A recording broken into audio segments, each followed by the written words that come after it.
Hello and welcome to another live edition of Wrestling with Johners, episode 197. We're getting ever closer to that magical 200 episode, and we've got a lot more to talk about episode 200. Stay with us till the very, very end of this interview, where I'll be announcing exclusively on this live episode of Wrestling with Johners who my guests are going to be for episode 200 in about a month's time. But first of all, I'm privileged to be speaking to Charlie Sterling. So Charlie, the new number one contender to the Progress World title. Thank you for coming on the show, my friend. How you doing?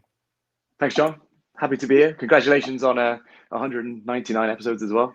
Yeah, we're getting ever closer, but brilliant to be speaking to you. And for my listeners at home and for anybody what kind of watching this live, we are going to be talking to Charlie over the next 45 minutes or so about his wrestling career.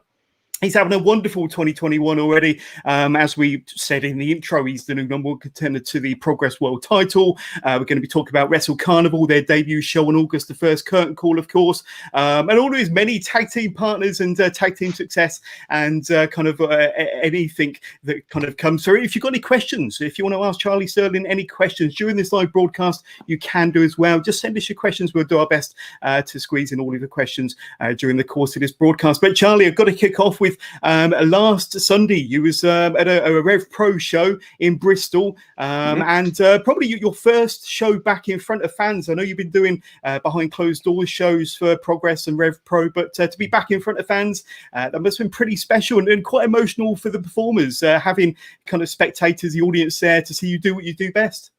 Well, the Rev Pro shows are always great, and the audience there are brilliant. So you can't really fault it in that respect. Really cool to be back in front of fans again. I was on first as well, so we were the first match on. So how was that?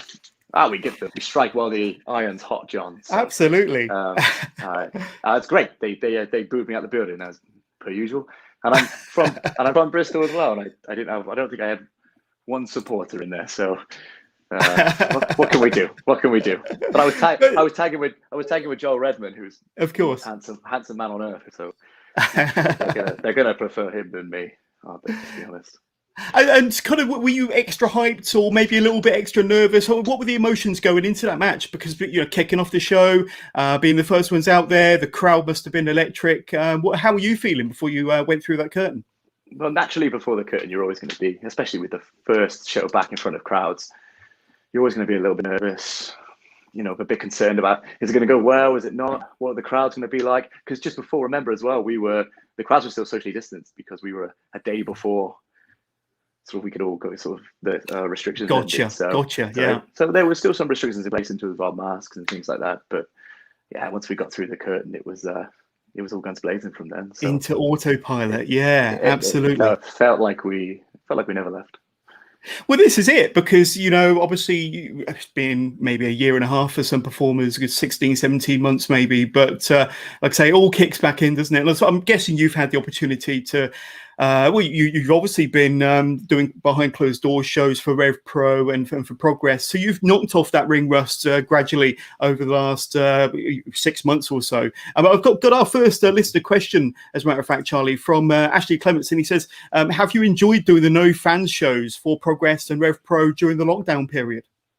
I've been wrestling. So whether you're in front of fans or no fans, I mean, wrestling is wrestling, and you'll always. The reason why we do it is because we love it, not just particularly because of the fans and everybody, but because it's always been our dream to get in and wrestle.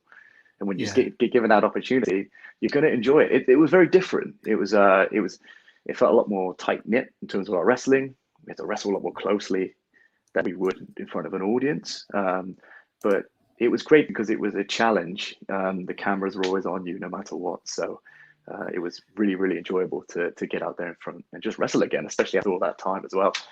My lungs, however, they took a bit of a beating. But when you have 18 months or however long, 11 months off, naturally you're going to be you've been breaking away that rust gradually. But I got to wrestle some great guys like Chuck Mambo. I've wrestled so many people within these. Chuck Mambo, Dan Maloney, RKJ for Rev Pro, and Progress, the other side of things. I'm working guys like Danny Jones and Brendan White, who were two awesome stars from South Wales. Keep an eye on them; they're great. Get loads of guys like the Lycos boys, just really talented wrestlers who perhaps I've never worked before in front of audiences, but got to wrestle with no fans. It was regardless, the wrestling is brilliant either way. And I like how different the shows are compared to those in front of crowds as well. And I think it'll always be a memorable time for us. And in a way, I'm a little gutted to see it go, but maybe we'll see. I don't know. Maybe we'll see something reincarnated in a similar manner. But you can't beat the crowds though. No you matter can't. What happens. No, absolutely. The fans are back. We're loving it. I'm going to my first show next weekend, which of course is going to be Curtain Call, the Wrestle Carnival's debut show. So we're going to be talking a bit more about that. But as I kind of spoke to you off air, there's seems to be this excitement within the British wrestling industry again, especially now that fans are back. We've established that almost as if the last year and a half or so has given the UK scene a bit of a reboot or a bit of a resurgence, and maybe the kick out the backside that it needed. To be honest with you, it seems to be revitalised again. Would you agree with that? I would agree. I'd say from both the wrestlers' point of views and the fans' point of view, from the promoters' point of view, everybody just wants to get back into pro wrestling again in the country, especially what's happened over the last sort of 18 months with the pandemic and lots of other things as well. We just want to bring pro wrestling back to where it was before when we left it, So I say let's get back on it. Believe me, from a wrestling perspective, I want to get in that ring and perform in front of you guys as much as anything else in my life. So to be honest with you, I'm loving it. And I think, a lot of podcasters, a lot of spectators and commentators have kind of speculated over what the British wrestling scene would look like after lockdown. And I think it's kind of come out the other end, or slowly coming out the other end, better for it, to be honest with you. And like I say, people like yourself performing for Progress and Rev Pro behind closed doors, trying to keep things alive to a certain degree. But let's talk about Wrestle Carnival then, because part of that resurgence and excitement, in my opinion, is one of the newest promotions on the UK scene. Gary Ward's latest promotion, Wrestle Carnival, and of course they got their debut show. I've mentioned it already a few times on August the 1st, Curtain Call, which you're going to be a part of. Now, it was announced only probably hours ago that you're going to be facing Brady Phillips. So that should be an awesome match. But I'm sure that's a match you're looking forward to. Do you know much about your opponent going into that match next Sunday? Well, usually I like to do a little bit of research on people I'm wrestling before I'd come on do a chat like this, or in any sense, really, before I'm wrestling or anything. But as it was only announced a couple of hours ago, I'll be honest with you, I've never met Brady, and I haven't seen his work either. So I don't know much about him, to be honest. But I will be looking into him over the next week just to make sure I'm fully prepared for that one. But talk to us about Gary. Cheers, Gary. Cutting it fine, Gary. Cutting it fine. But tell us about kind of Wrestle Carnival, because what he's trying to put out there is a really kind of a different kind of setting, different kind of scene. Having this carnival vibe, the fun of the fair. It's a bit unique, isn't it? I mean, most wrestling companies are going for kind of like the straight edged, professional wrestling look. This is something a little bit different and adding an element of fun and excitement in there too. Hey, it's always great to see something different in wrestling, and you'll never reinvent the wheel, but any differences you can make to pro wrestling is always a plus. And I'm really looking forward to seeing what the product produces and the way it goes forward as well, especially with the Ring of Honor stuff that's been announced as well, partnerships with great promotions across, no doubt, internationally as well as domestically as well. So hey, more wrestling the better, I say. Well done to Gary for not only changing and making things a bit different for everybody else, but I'm looking forward to seeing what the show is like on the day. Absolutely. The card looks extremely stacked. A real mix of personalities, a real mix of match types in there. And of course, your match with Brady Phillips is definitely up there, one of the matches to look forward to for sure. But go ahead. No, I hope so. I hope it's one the fans will enjoy, and everyone else can look forward to seeing online if they unfortunately can't attend the show. Yeah, absolutely. But as Ashley said in his question a bit earlier on, you've been doing some great work for Progress Wrestling for the last few months in a mixture of tag matches with Nick Riley and more recently in singles. I'm sure you're delighted with how things are going so far with your run in Progress, but this appears to have come at the right time in your career, doesn't it? This really, really good resurgence and kind of fantastic run in Progress seems to have come just at the right time in your professional wrestling career. I'm taking every opportunity I can at the moment, and And yeah, I agree. It's coming at a great time. I feel great. I feel healthy. My wrestling's probably the best it ever has been. I took 6 months off not long ago. I took a fair time off to sort of recuperate, and that was just before the pandemic. And then when the pandemic came back, Oh wow. so when we got back, well, just before the pandemic hit, I came back, and then the pandemic hit, and I had to take some time off again, obviously, as we all did. But having that extra time off, I feel motivated, and everything's going great, and hopefully so this weekend. Next weekend it will go even better for me. So.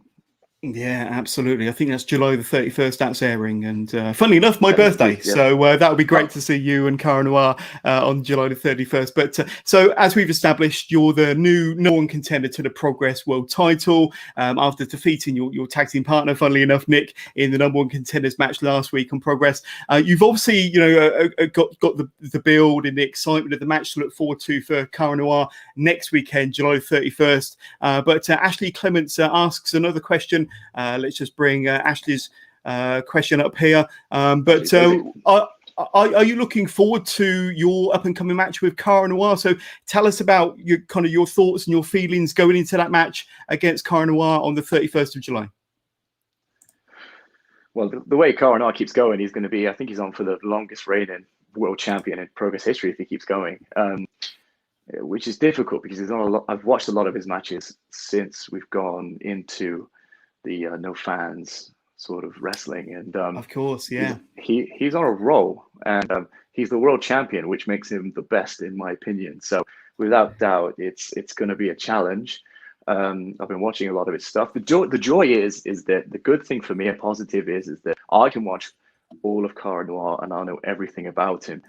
The great thing about, in my opinion, is that he knows nothing about me.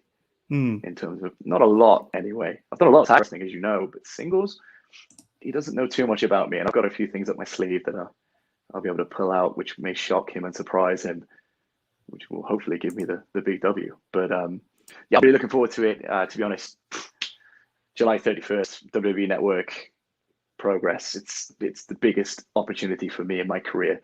And without doubt, the nerves are going crazy. But I've been in this business 10 years and I've been wrestling a long time, and I can control those nerves. And if he's not careful, I could end up going away with the win. There we go. And it'll be the best. Absolutely. And it'll be the best birthday you'll ever have. Let's hope so. I'll be watching with bated breath for sure. But as you alluded to, you can get me back on if you want, and I can hold the big belt, clean it for you, everything. That's awesome. But as you alluded to, you've been in the business around a decade, maybe just about over a decade, and you might be more well known as a tag team wrestler, but you have had some success as a singles wrestler as well. We'll get into that very, very shortly. But do you see this as an opportunity to maybe have a bit of a breakout year and to take your career to that next level as a single star? Because 100%. I mean, 2021 has already been a bit of a breakout year for you so far, and like I say, dare I say, a lot of people might have been, kind of quite intrigued, maybe surprised that you've been kind of catapulted to the top in the Progress ranks, and now you're the #1 contender going for the big one. So this is a great opportunity to take to that next level on in many different areas, surely. Yeah, well, believe me, John, I've always known I've had the talent and the skill to be able to get to the top. It was just finding my way through the fog, if you will. Yeah. Lots of tag matches, yeah, 100%. I've been quite successful in tags, and I've done a lot of tag wrestling everywhere, really. The OTT, Progress, Rev Pro, you name it, I've sort of been there, really. So now it's definitely an opportunity to grab the ring, as you will, break through the ceiling as a single wrestler, and I'm ready for it. Yeah, but at the same time, I've got a lot of time and respect for my partner Nick Riley down in Progress, and we've got some unfinished business that we want to get sorted as well. So hell, if I could win the world title on the weekend coming, we can always bounce back and win the tag belts too, and that would be the double whammy, wouldn't it? That would be pretty damn awesome, wouldn't it? That'd be pretty sweet. But you mentioned about the WWE Network. Obviously, you're getting a lot of exposure through the progress on the WWE Network or Peacock if you're watching this over in America. But I'm guessing you're a lifelong wrestling fan then, Charlie. And kind of it must be a bit of a dream come true to see you in matches on the WWE Network as well. But how does that tie in with your wrestling fandom? Well, I'm not like a lifetime fan. I didn't start watching till I was about, 12. Okay. 12, 13 years old, which would have put That's me still pretty which young, would yeah. have, which would have, wow, you say that, but a lot of my friends were watching it when they were like 5, 6 and just moving on through, and they'd watched all kinds of things. I missed the Austin era. I missed all of that. I started watching it around 2000, 2001, 2002 sort of time, and all Yeah. the 98 and things like that. And so incredibly going back and watching that wrestling, I've fallen in love with people like Mr. Perfect and Bret Hart, who, in my opinion, are the two best ever. So, it's great to be able to watch that wrestling. But in terms of, it's funny because you can't help but be proud of yourself for being on the WWE Network. It's an amazing achievement to be able to put in The Rock's name into the search bar and all his matches come up, and then you put my name into the search bar and all my matches come up. So, and that's how I tell a lot of my friends and family who don't know a lot about pro wrestling, and I just think it's a great achievement, and I'm very proud of it, and I hope it continues moving forward as well. Oh, I'm sure it will. Absolutely. And when did you kind of have that light bulb moment that you wanted to actually don the tights and become a pro wrestler yourself then? And obviously you just explained that you became a fan around about 12 and kind of onwards throughout your teenage years. Was you kind of fairly young when you wanted to become a pro wrestler, or when you wanted to start your training? I've always been a fan of sort of athleticism and athletes, Right. and people could move well and things like that. So I was on the trampoline when I was a kid, and trampoline going from gymnastics Ah, school and things like that, and that's where I can learn to move so well. Unfortunately, I was a bit too tall to be able to move forward with that. But once I started watching wrestling and I saw people like your cruiserweights and things like that going, I thought, wow, you guys are incredible the way they move, and I can do a lot of this. And I actually didn't realize how perhaps much taller I am than them. So I can do that, and I can work as a heavyweight wrestler as well. I thought, wow, this could work for me. But most importantly, I just enjoyed wrestling, and I really wanted to get into it. Funny enough, it was I'm from Bath, which is way down south, and we don't have a lot of wrestling go on there at all. And my friend found a little article in the newspaper and said, oh, there's a little training school in a place called Trowbridge. You want to go down there? And we went down there, and we just started messing around. And this is when I was sort of 17, 18, and sort of once a month I'd go.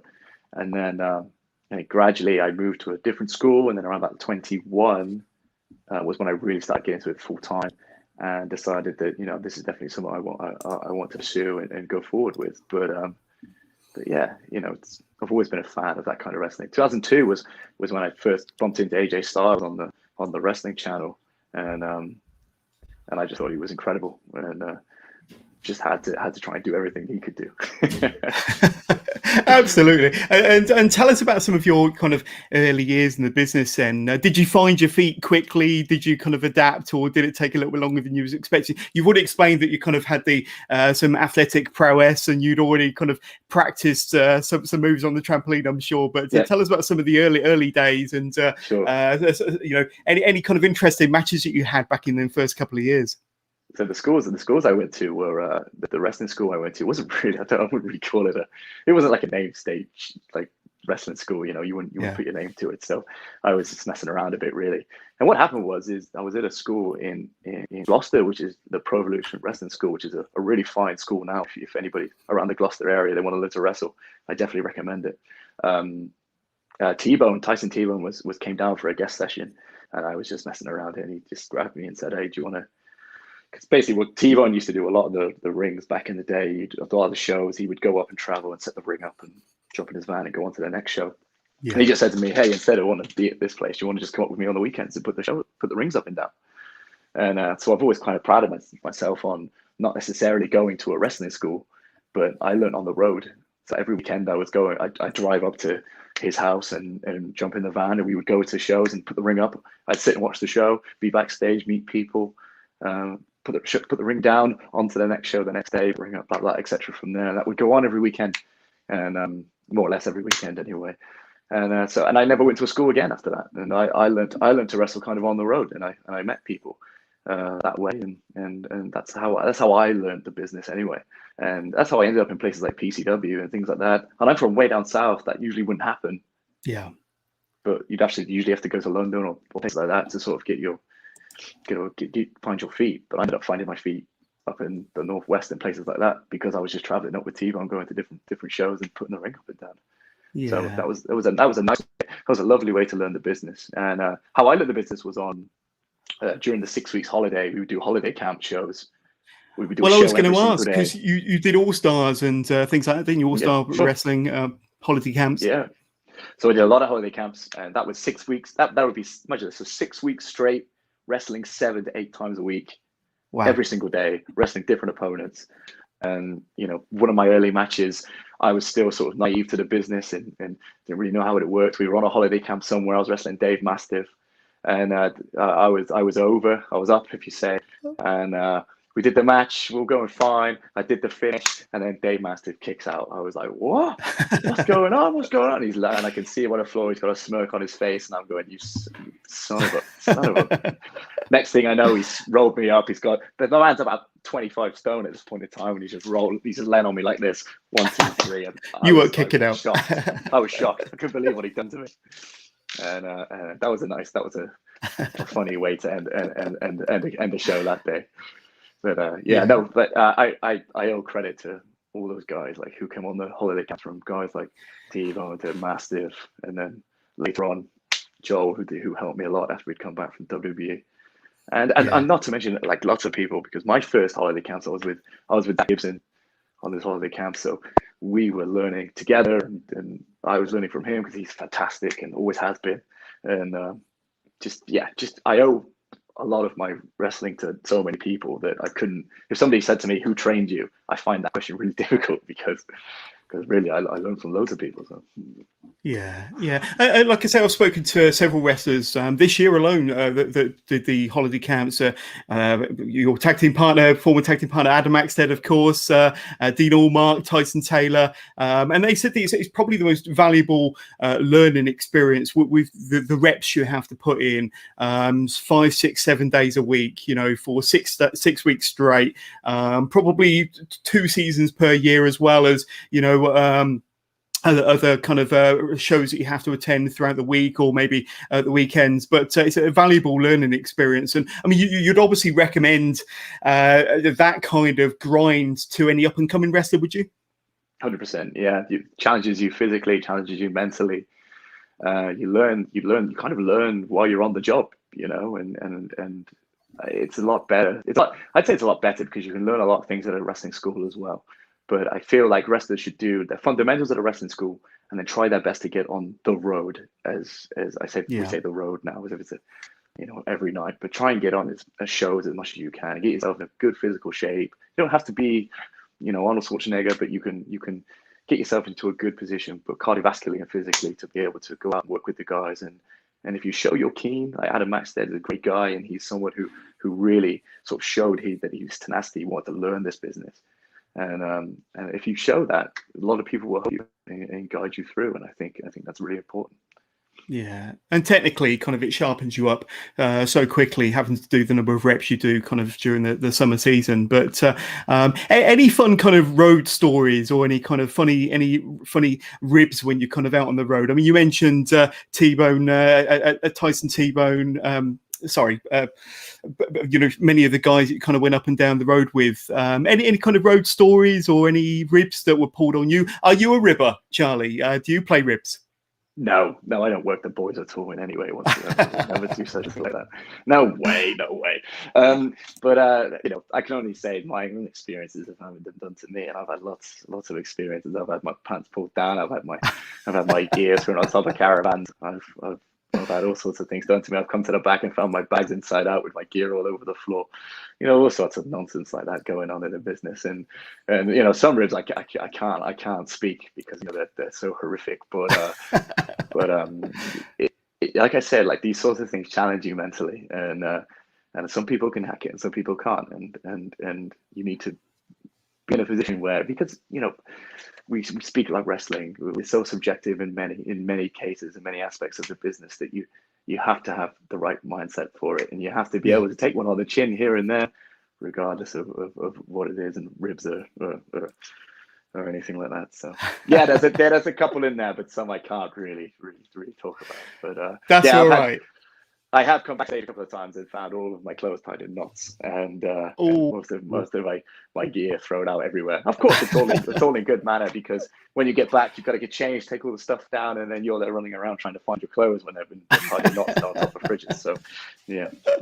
Oh, that's hilarious. You mentioned PCW a bit earlier, and you had the pleasure of wrestling for them around, I think, the 2015, 2016 time. And PCW were renowned for their imports and getting the kind of big American stars, or some American stars, on some of their shows around that time. You had the privilege to kind of get in the ring with some of them superstars, some of their imports. Any fond memories from your PCW days? So many good memories of PCW, and I thought back in sort of at that time, it was electric. Like, that was the place to work. That was the place to wrestle. When I first came in, jumped on the road, I was going to those shows, and I was the ring man, putting the ring up, putting the ring down, trying to grasp for an opportunity just to sort of work and wrestle, and gradually it did, and it came in. And I have so many fond memories of PCW. I've worked some great guys there, as well as the imports who have come in.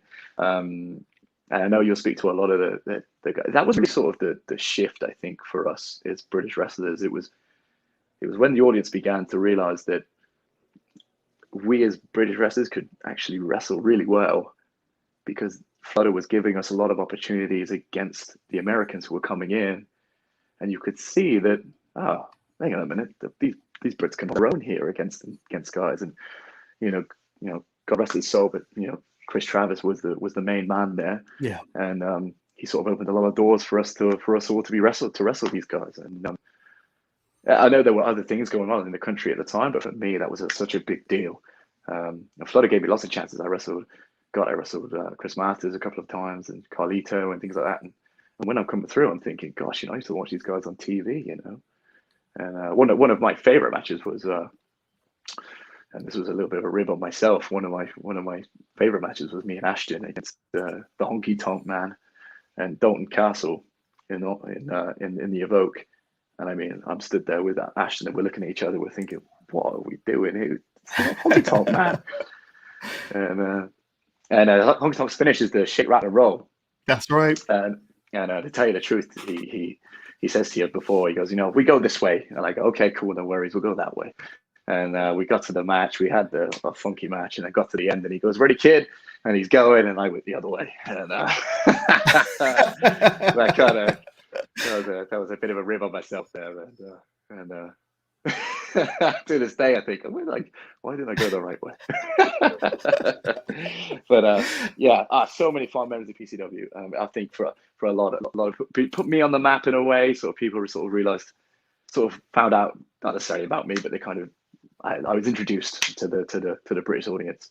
So it was incredible business, PCW. I remember going round to Flutter's house, and he had DVDs, and I'm not joking, from the floor stacked to the top of the ceiling, ready to be shipped off. And I was just like, Jesus, this is it. And then, and obviously things trickle in over the years and things change. But yeah, at the time, I will say, it was a brilliant chance, brilliant opportunity to be wrestling there.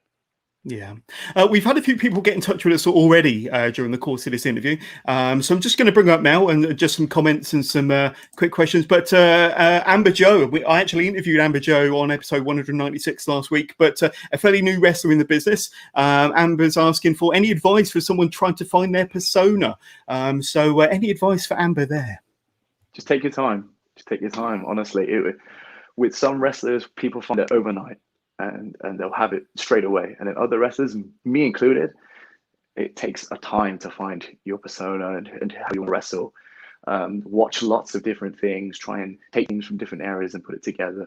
And experiment. Don't be afraid to experiment. And this is also where getting on these sort of camp shows or shows that aren't necessarily filmed or anything like that gives you lots of opportunities to be able to work on that as well. Don't always strive for the big straight away. Look for these smaller shows that are running, because that gives you a chance and opportunity to work on your persona and basically build a character, and not only build a character, but necessarily build yourself as a package. And you can then find your sort of USP and then go from there, really.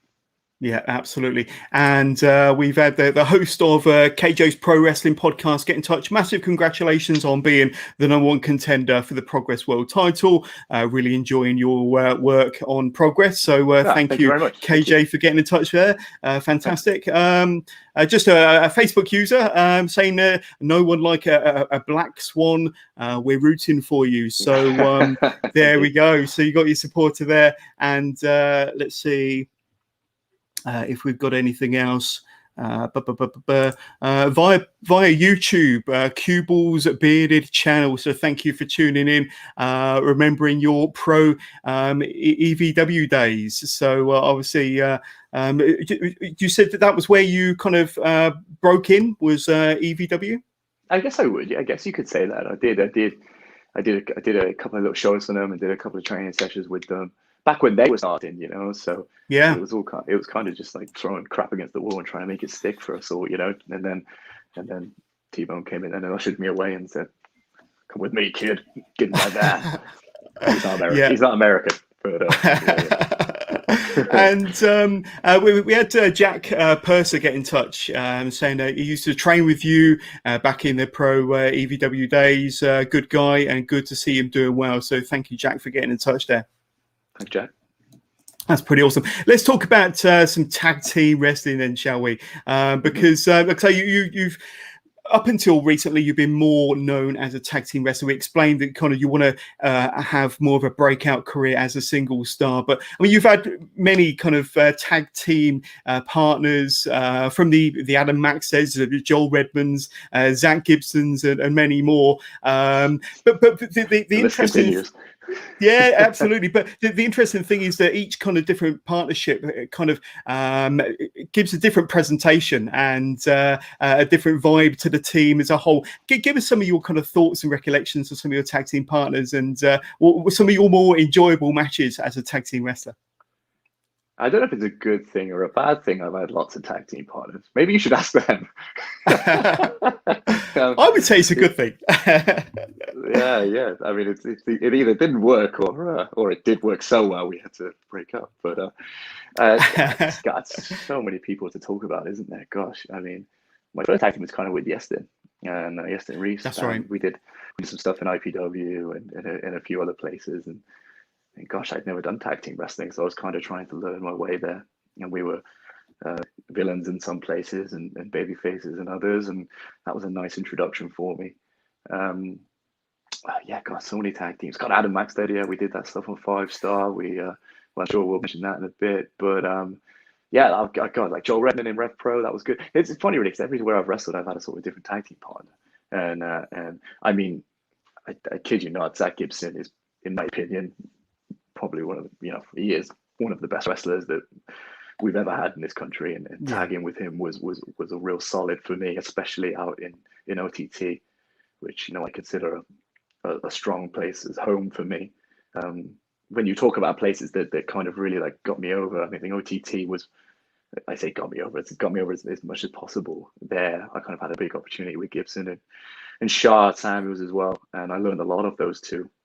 Especially tagging with them, and trust me, you've never been anywhere until you've been in a wrestling ring with like Gibson when he's cutting a promo in front of 2,200 people, and they are booing us out the building, and then when he hands the microphone to me and says sing the national anthem of the UK when you're in the heart of Dublin, you could probably say that you get booed a little bit. But just electric. And when you and with every person I wrestle, it's great because they're so different in every way that you will wrestle different ways as well. So, with Joe, he's more of a fast-paced style wrestler. When we won the British tag titles at Rev Pro, he's more of a fast-paced style wrestler. So I had to keep up with him in that respect back in the 2016 times. And then with Zach Gibson, when we won the OTT tag titles, we were a different style again. Because he's very different in that respect. He's a lot more a ground and pound wrestler, and I kind of had to take over on the other bits. And Shah's a loudmouth, aggressive brawler, so it was a nice combination. So yeah, I mean, and I'm sure you pick up different kind of aspects from each of your partners as well. I mean, we got another question that came through earlier on in the week, and let me just find the right question. But from Kieran Reid, and he asks, "You tag team partners with Rev Pro, with Joel Redmond, of course, formerly Oliver Gray in NXT. Were there any words of wisdom that he threw your way? Because obviously he kind of touched the big leagues there, wrestled over in the States, was the first ever NXT tag team champion with Adrian Neville or Pac. So did he throw any words of wisdom your way, considering his experience?" Not really, no, to be honest with you. No, I've heard that. No, I'm only joking. I bet you have, actually. No. No, I haven't. I've heard nothing but good things about Joel. He's a gentle soul. Yeah. He came back over, and he was really good to me, to be fair.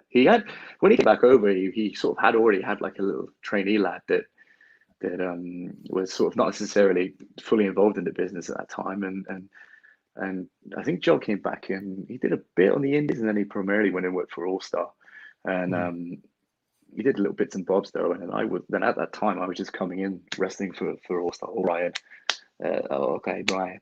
And then he taught me a lot of stuff. He just took me aside a lot of the time and just said, try this and try that, and the stuff that you pick. He was in NXT for a couple of years, and he picked up a lot from there. And I don't think people quite realize how long he was there, and the trainers that he was under. I mean, he was effectively trained by Dusty Rhodes as well as sort of Bill DeMott and those people out there who have a lot of experience and spent a lot of time there. Billy Gunn, I think, was there as well, and Eugene, a lot of these people who've done a lot in this business, and I don't think he's given enough credit for the amount of knowledge he has in terms of his wrestling. But he's over to school now. Actually, I think he does a lot of school with the Rev Pro as well, and you guys should check that out. If you're in the South and you're near the Salisbury area, you can definitely learn a lot from him. And to answer your question, yes, he did provide me with a lot of knowledge and a lot of things that I've used to help mold myself as a pro wrestler. So, yeah, definitely. He's good as gold. All the best.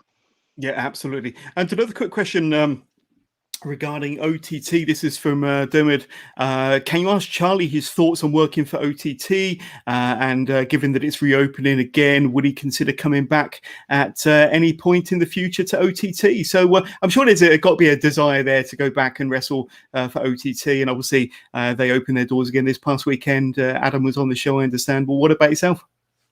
A desire? Jesus Christ, I can't wait to get back. If there's anyone watching this and you've never been to an OTT show, it has to be on your bucket list. You get to the National Stadium show and watch it. 2,200 drunk Irish fans, as well as some children and fans as well, of course. They're not all drunk, crazy lunatics, although the first 10 rows usually are. I mean, the crowds are incredible, because it's funny, because I haven't worked in front of a Progress crowd yet. I can't compare. So in my opinion, I mean, Rev Pro crowd's different. Every crowd is different, but OTT they just got a little something crazy cool about them, and that they've molded to me very, very well. God, I can't wait to get there. It's gonna be great when I get back. I'm saying when. And Joe Cabrera, if you're watching this, hurry up and give me a call and book me already. Son of a bitch. Anyway. It's got to happen. But it's a great. If you're a pro wrestler, if you're a trainee or anything, and you wanted to wrestle anywhere, get yourself on the phone and send your stuff to OTT. Send your stuff to them. Send it, because that is the place to be. It's fantastic. If you can get on there, then you've really made it. But another quick question from another Facebook follower from Darren. Congratulations on becoming the new number one contender for the Progress World title. Do you have any plans with your tag team partner Nick Riley on fighting for the Progress tag team title? So I know that you briefly touched on it earlier. Obviously, the main focus is the world title, Cara Noir, next Saturday. But then, do you want to be, a double Progress champion? That would be the dream, surely. Well, that's the goal, isn't it? I mean, of course, there's plans. There's always plans. We've got plans written everywhere. You should see our WhatsApp messages. We're planning on we'll take over the world if we could, me and Nick. Yeah, absolutely. There's plans to go for the tag titles. I mean, we came in really we were kind of thrown the opportunity to come together as Yeah. a tag team. So we really we were, there wasn't a plan. We've wrestled each other a million times, but we're actually really good friends. And we thought, hey, this is a good opportunity for us, and we ended up doing quite well and getting in the tournament. And I think actually on the show coming up, Nick has a match with Lycos 2 in the singles, which means if he wins that match, that could put us in good contention. So, hey, if I win the world title, I could always just knock on the door and say, hey, I'm the champ. Put me in line for a tag championship match. I don't know how it works, but most importantly is that if whether we go for the tag belts or whether I win the world title, good thing is that we'll be doing it in front of an audience soon, and I can't wait to get in front of the Progress audience and just show them what we can do, and yeah, I just can't wait. It's gonna be great. Any kind of tentative plans on when that might be? Do you know of when Progress are looking to get back out in front of a real live audience? I mean, we can only speculate, and I personally don't know. I mean, they're keeping their cards close to their chest in that respect, as well as many other promoters as well. Some are not. Some are going all guns blazing, saying, "Here we are, let's go," and all kudos to them. But I could also understand like how careful promotions are being in terms of coming back, and you know, it's delicate times. We don't know what's going to happen, so fingers crossed. It's definitely before Christmas, I hope. So fingers crossed it will be sooner rather than later, because I'm sure when it does happen, it's going to be very exciting. It's going to be a fantastic 100%, show. Yeah. 100%. So we're talking about the Progress World title, but you're already the Reach champion. So congratulations on that. You won the title last February in their last show in front of fans. I know that they've recently come back, but and that was your kind of the moment when you won the championship. I think there was a double title change on the night, but you've not had an opportunity to defend the belt yet. So to tell us about kind of the night that you won the title then, because obviously another really big moment in your wrestling career. And I'm guessing you're looking forward to defending that championship in front of fans very soon. Hey, first things first, I got to say the Reach guys are doing a really cool thing down there in the sort of the Plymouth sort of southwest area. 100%. Yeah. And I hope they grow down there as well, because sort of below Bristol, there hasn't necessarily been a big promotion down there. And I really hope that they can grow and move forward and sort of take over that little area down there. Cornwall and the Devon, it's always been a very difficult area because of how spatial everybody is. And you know, so you don't necessarily get your big crazy wrestling fans down there, and the cities aren't so vast. But Plymouth's a really cool town for wrestling, and it's been proven with the WWE stuff, as well as 5 Star. We did that show down there, and that was wicked. But hopefully they'll do really well. In terms of the title match, it was funny really, because I think I'd had a break for 6 months. I had come back and wrestled maybe once with Chaos, and then I literally came out, cashed the briefcase and won the belt. And then we were into a pandemic again. So for me, I was a bit bummed, because I was going for it. I was back. I was like, yeah, here we go. And then we had to go on a break again. So I'm actually the longest reigning champion in history at Reach, which is great now, I think. And but I defended the belt once. So our stars haven't aligned in terms of shows and diary and things like that. So hopefully, and fingers crossed, I'll be at the next couple of shows to defend my belt. Yeah, absolutely. And I think I'm right in saying that you've primarily wrestled just in the UK, all around the UK, but mostly in the UK. Do you have any kind of plans or desires to wrestle abroad, maybe Europe, dare I say it, Japan, America? Has that ever kind of been proposed to you, and kind of is something you'd like to do more in the future? I've had a couple of things filter through, but they've never come off, or just never materialized. I've always wanted to wrestle in Europe, and sort of like continental Europe, and Germany and France, basically that, sort of places that were known sort of wrestling. And Japan obviously is on the list. Basically, wherever I'll go, I'll try and wrestle. But of course,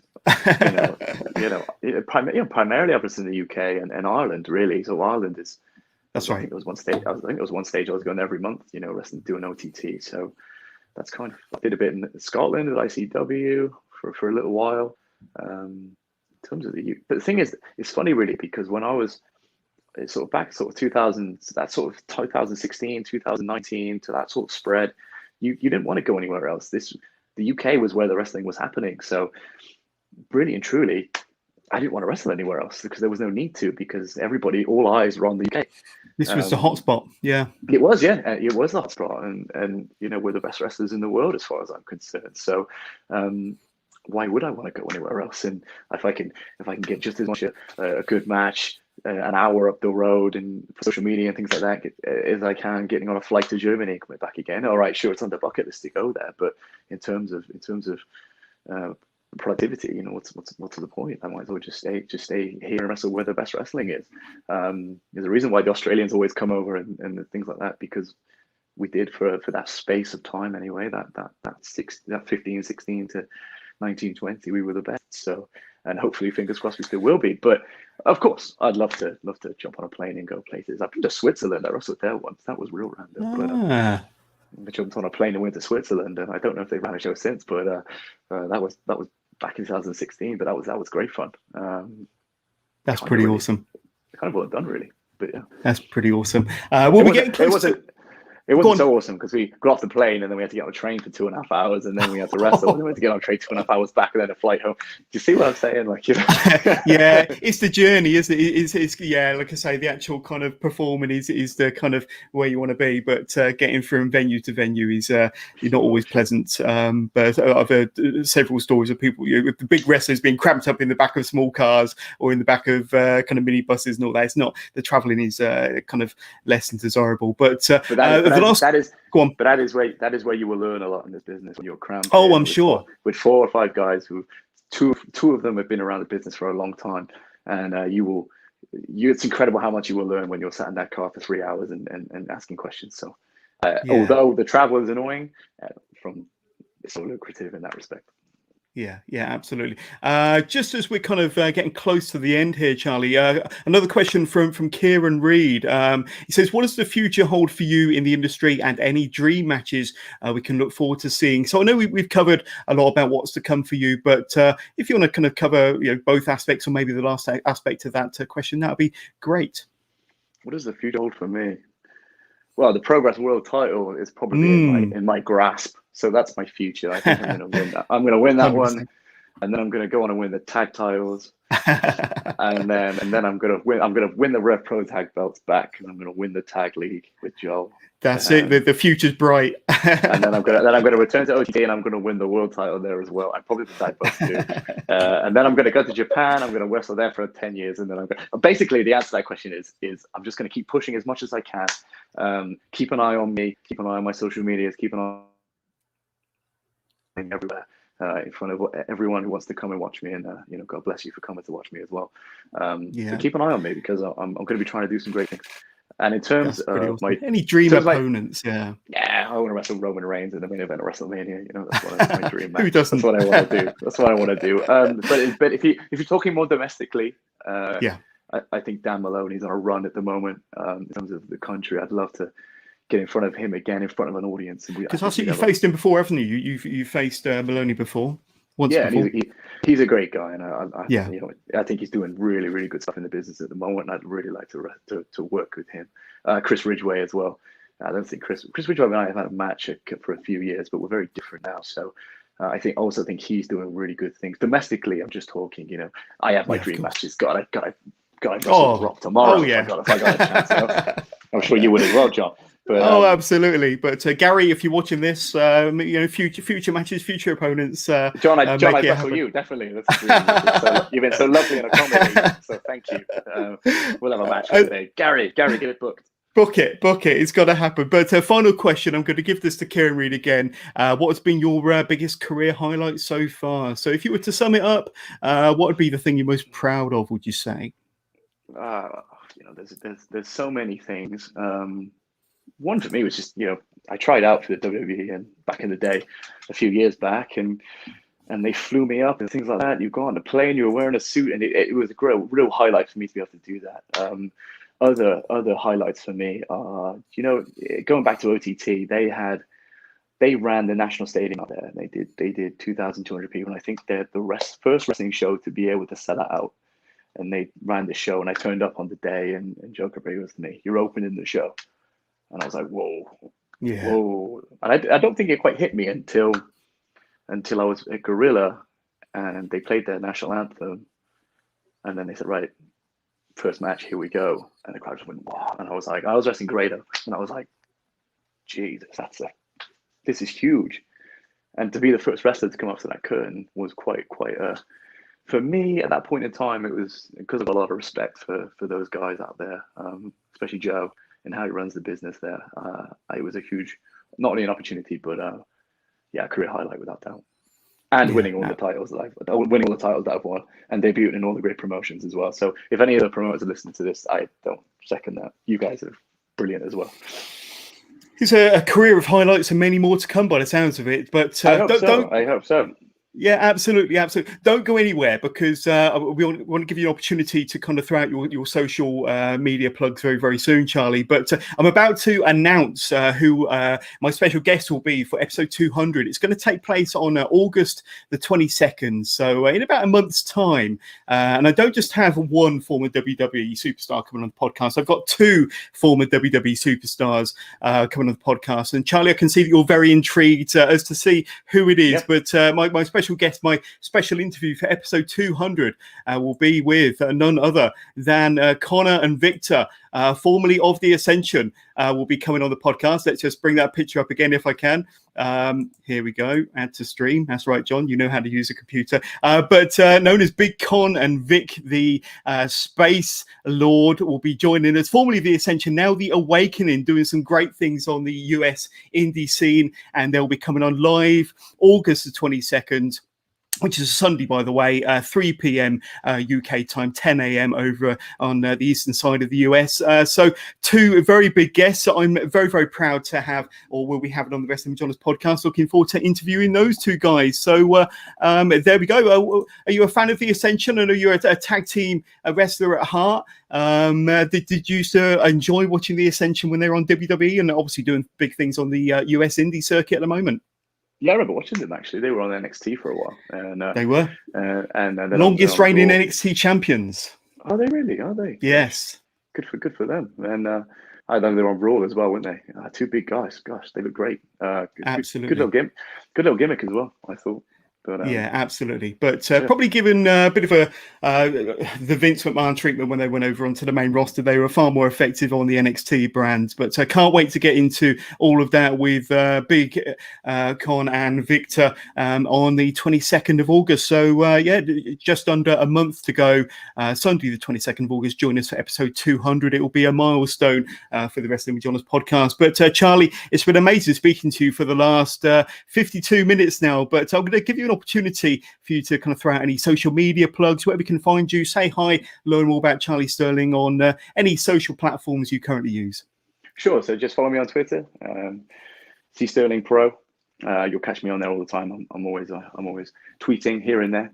Definitely just follow me on there. And without doubt, keep an eye on the WWE Network next Saturday, the 31st of July, world title match, me and Cara Noir. You got to tune in. You got to see it. Big things are happening. It's going to be amazing. And of course, I look forward to seeing you on the following day, 1st of August, Wrestle Carnival, curtain call over in Nottingham. That's going to be a fantastic show, and it's going to be a pleasure to see you in the flesh. But Charlie Sterling, thank you very much for your time. It's been an honor and a pleasure to speak to you, my friend. Thanks, Jonathan. I appreciate it. Thank you very much for your time. And congratulations on, of course, episode 200 again. So let's hope I see you again on episode 500 or something like that. Most definitely. We'll have to do a part 2. Thank you very much. Thank you very much. Cheers.